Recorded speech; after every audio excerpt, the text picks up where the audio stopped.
If you keep doing the same thing the same way, looking for different results, then you have embraced a form of insanity that's a threat to you, your future, and everybody around you.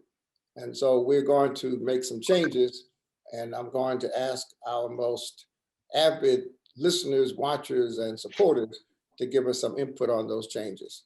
But welcome today. It's the month of June. I'm counting down to my retirement from the church.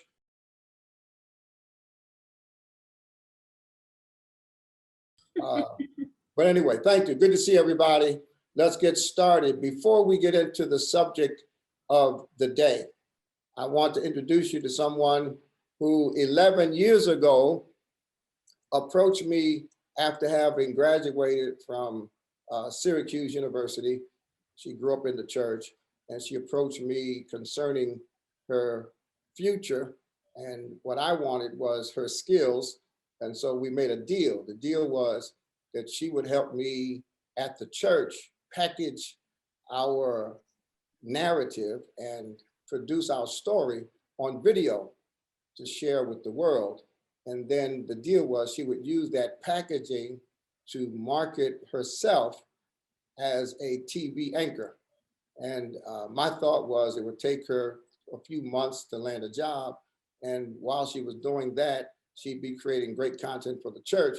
Well, it turns out that she did one package. It was so good, she sent it to NBC. NBC hired her to be the news anchor just based on that one video. And she moved to upstate New York, and she was successful there. Now, today, I'm introducing her as the director for our company of communications and marketing. Welcome to day 2 of your new job, Brittany Smallwood. Thank you very much for your kind words and that kind introduction. It is truly a pleasure to be with you this afternoon, and I am so excited to be joining the team to do marketing and communications. You know, from afar, as you mentioned, I grew up in the church, and I was able to watch all of the great work that everyone was doing in communities across the nation. And it was truly a dream of mine to join a team to be able to help others achieve financial freedom. So I am so excited. Part of my life's commitment is to not only nurture younger people, but ultimately to turn my work over to younger people. And as I said in private prior to us going on camera, you, along with so many other talented young people, are a part of my succession planning. I intend to retire for real, and one day from everything. And having you by my side, having known you as long as I have, and having watched your TED Talk and your interviews, I'm just honored to have you on the team.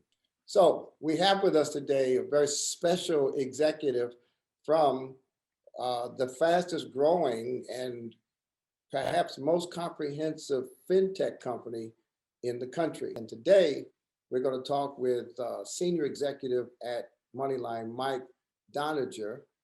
Did I say it right, Mike? Doniger. Doniger.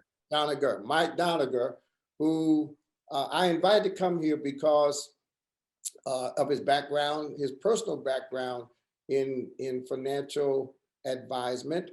But more importantly, MoneyLion is about to expand to give people an opportunity to invest in cryptocurrency.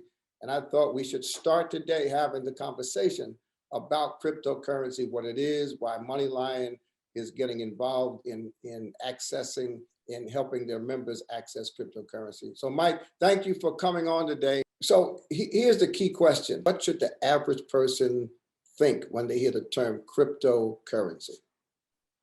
Sure. So cryptocurrency is an emerging asset class. So asset class being a type of investment.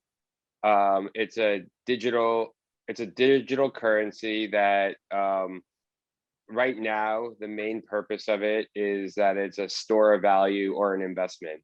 There's a lot of conversation about it potentially serving more the purpose of a actual financial currency that you can buy and sell things with in the future. But that's not where it's at right now. It's still pretty young, I would say, in terms of or immature in terms of its history. And it's only been around for, call it, really 8 to 10 years, and more mainstream now for the last handful of years. And I believe personally, there will be opportunities in the future because if you look at the evolution of currency, if you just look at the evolution of the way people develop means of exchange, all the way back from the barter system up to the credit card system and the debit system and the ACH system, I believe these digital assets and cryptocurrency fall on the line of continuum for means of exchange. So, Mike, I want to thank you for getting us started in this conversation. I hope we've said something. I hope Mike and I have said something to whet your appetite to do more research and study cryptocurrency, because I do believe it's here to stay. When it first started, there were a lot of people in finance, Mike, who said about cryptocurrency the same thing some of us old people said about rap music. We thought rap was just a fad, and now hip hop is taking over the world. I think there are a lot of people in finance that think crypto is just a fad, and I think the next 10 to 20 years is going to prove them wrong. So thank you, Mike. Thank you for coming. Thanks for what you do at MoneyLion. And don't leave, because I want Ansia